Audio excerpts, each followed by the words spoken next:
अस्सलामुअलैकुम जी, ताहिर आपसे मुखातिब अपने यूट्यूब चैनल ताहिर रिसर्च से। सबसे पहले तो मेरी आप तमाम दोस्तों से दरख्वास्त है कि देखें, आप लोग हमेशा चैनल को व्यू कर लेते हैं, अपना काम निकाल लेते हैं और लेकिन उसके बाद चैनल को लाइक और सब्सक्राइब नहीं करते।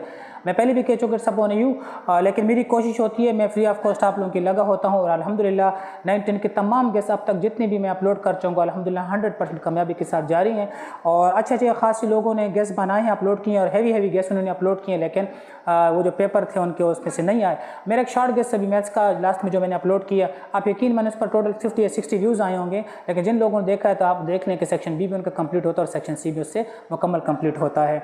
उसकी बुनियादी वजह थी कि मैं कीन ऑब्जर्वेशन और बड़ी डीप रिसर्च पर रखता हूँ। सबसे पहले अभी मैं आपको पक्सडी का बताऊँ, मैं पक्सडी का गेस्ट नहीं अपलोड करने वाला था, लेकिन फिर कुछ लोगों ने कहा कि कर लें, कुछ दोस्तों ने कहा तो मैंने कहा चलें कर लेता हूँ। उसकी वजह ये थी कि मैं इधर ऑलरेडी कॉलेज और BS की क्लासेस में ज़रा बिजी था। एनी हाउ, मैं आपको सबसे पहले जो है ना बताता हूँ कुछ चीज़ें और उसके बाद फिर टॉपिक्स बताता हूँ, ये आप नोट कर लें।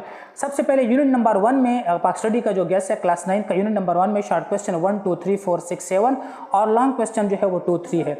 यूनिट नंबर 2 में जो है ना शॉर्ट क्वेश्चन 1, 2, 3, 4, 5, 7 और लॉन्ग क्वेश्चन 1, 2, 3, 4 है। और यूनिट नंबर 3 में शॉर्ट क्वेश्चन जो है 1, 2 और इसके साथ हदूद अरबा वाला जो सवाल है वो और मौसम एंड आबो हवा वाला जो सवाल है वो और क्वेश्चन नंबर 6 और लास्ट वाला सवाल, ये इंपॉर्टेंट है। यूनिट नंबर 3 ही में लॉन्ग क्वेश्चन है 2 और 4। यूनिट नंबर 4 में है क्वेश्चन नंबर 1, 5 और 5 शॉर्ट और लॉन्ग दोनों के लिए इंपॉर्टेंट है, 6, 7, 9, 10 और लॉन्ग क्वेश्चन में 1 और 4। अच्छा जी, आपका जो पेपर आएगा ये मैं तरीक़ाकार आपको समझाता हूँ और बताता हूँ। आपका जो पेपर आएगा इसमें जो है ना नंबर ऑफ एसिलोज होंगे, यानी जो टॉपिक्स होंगे वो 9 होंगे। 20% जो आपका टॉपिक होगा वो मतलब 20% का आएगा। इसमें जो एक्सरसाइज के क्वेश्चन होंगे वो तकरीबन 64% होंगे, यानी 64% आपकी एक्सरसाइज को बाकायदा टच किया जाएगा। इसके अलावा जो डिफ़िकल्ट आपका लेवल होगा वो 16% होगा, यानी आपके 2 सवाल या शॉर्ट क्वेश्चन ऐसे होंगे जो आपके लिए मुश्किल क्रिएट कर सकते हैं, या कोई एक लॉन्ग क्वेश्चन ऐसा होगा जो मुश्किल होगा, क्योंकि 8 नंबर के आ रहे हैं तो 8 नंबर का एक लॉन्ग क्वेश्चन हो सकता है या 2 शॉर्ट क्वेश्चन हो सकते हैं। अब आते हैं थोड़ा टॉपिक्स पर। मेरे पास असल में चीज़ इंग्लिश में है और आप उर्दू में से ट्रांसलेट कर सकते हैं, मैंने जो बतानी थी वो बता दी है। अगर आप देखना चाहते हैं इससे भी शॉर्ट गेस और इसको भी फॉलो करना चाहते हैं तो देखें डिफाइन द टर्म आइडियोलॉजी, जो नज़रिया है इसको जो है ना डिफाइन करें। इसके बाद है दूसरा सवाल, इसमें अगर आप देखना चाहते हैं तो ये देख लें कि identify the major sources of Pakistan ideology, Pakistan की जो मेजर सोर्सेज हैं वो कौन सी हैं आइडियोलॉजी की, ये सवाल आप देख लें। इसके अलावा अगर आप इसमें सवाल देखना चाहते हैं तो ये देख लें कि जी discuss the Congress alternative to Pakistan CR formula and Jinnah Gandhi talks, Jinnah Gandhi जो मुज़ाकरात हैं, ये एक इंपॉर्टेंट क्वेश्चन है यूनिट नंबर 1 का। इसके अलावा जो है और इसमें जो इंपॉर्टेंट है शिमला कॉन्फ्रेंस इंपॉर्टेंट है, 1945 शिमला कॉन्फ्रेंस जो हुई थी वो इंपॉर्टेंट है। अच्छा, 1945 और 1946 general election on the creation of Pakistan, जो 1945 और 1946 के जनरल इलेक्शन हुए थे, आम इंतखाबात हुए थे, पाकिस्तान की तख्लीक पर उनके क्या असरात मुरतब हुए, ये सवाल इंपॉर्टेंट है। ये मैं टॉपिक की बात कर रहा हूँ, अगर आप इसको नहीं भी कॉन्टैक्ट करना चाहते इट्स ओके।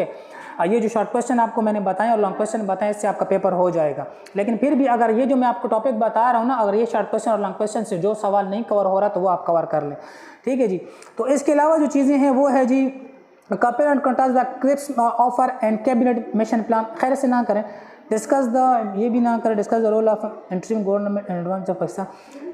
अच्छा, third June plan and the creation of Pakistan, most important question है और इसके 100% चांसेस है कि 3 जून का मंसूबा और पाकिस्तान की तख्लीक, ये इंपॉर्टेंट क्वेश्चन है कि इसका। अच्छा, role of Quaid-e-Azam in the making of Pakistan इस दफ़ा मोस्ट फेवरेट है, क्योंकि कायद-ए-आज़म का जिक्र भी आजकल पॉलिटिकल पार्टीज बहुत ज़्यादा कर रही हैं, एक दूसरे को जता रहे हैं, ये इंपॉर्टेंट है और आ सकता है।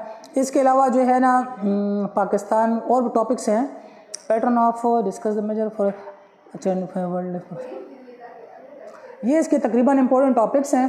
फिर भी अगर आप देखना चाहते हैं तो ये चीज़ देख लें, एक identify major natural origin and their distinguishing characteristic, ये एक इंपॉर्टेंट क्वेश्चन है। इसके अलावा जो इंपॉर्टेंट चीज़ें हैं वो है जी human environment of this region, explain the human environment of this region, तो ये देख लें। इसके अलावा जो है अगर आपने सवाल देखना है problem associated with the use and conservation strategies for water, land, natural vegetation and wild life, ये कुछ टॉपिक्स थे जो मैंने आपको बता दिए हैं और ये एक इंतहाई के इंपॉर्टेंट टॉपिक्स हैं कि जो मतलब आप लोगों के लिए बहुत ज़्यादा इंपॉर्टेंस रखते हैं। और अगर आप इस गेस्ट को फॉलो करें तो ऑब्वियसली आप इंशाल्लाह आगे जाएंगे। आप मेरी हालत देख सकते हैं कि मैं सारा पसीना पसीना हो गया इस गर्मी में, पंखा बंद कर रखा है ताकि शोर की आवाज़ ना जाए। मेरी आपसे सिर्फ इतनी सी रिक्वेस्ट है कि चैनल को लाइक करें और सब्सक्राइब करें और बाकी दोस्तों के साथ भी शेयर करें। 2 तरह के गेस्ट मैंने आपको दे दिए। एक पहला गेस्ट मैंने उर्दू में जो बयान किया है और दूसरा गेस्ट मैंने इंग्लिश में बयान किया है। आप दोनों का मिक्सचर बना सकते हैं। मतलब मेरा कहने का है जो पहला गेस्ट मैंने आपको उर्दू में दिया है, उसके बाद दूसरा इंग्लिश में थोड़ा बहुत बोला है, तो उसमें जो इंग्लिश में मैंने जो गेस्ट बोला है, तो जो पहले वाले सवालात हैं तो इंग्लिश उससे कवर हो रहे हैं तो ठीक है, नहीं कवर हो रहा जो सवाल तो वो आप उठा के इनमें डाल दें। अदरवाइज़ अगर आप 1 डे स्टडी करना चाहते हैं तो 1 डे स्टडी के लिए यही जो शॉर्ट क्वेश्चन मैंने उर्दू में बयान किए हैं कि यहाँ से शॉर्ट उठाएं, यहाँ से लॉन्ग उठाएं, तो वो आपके लिए काफ़ी हैं।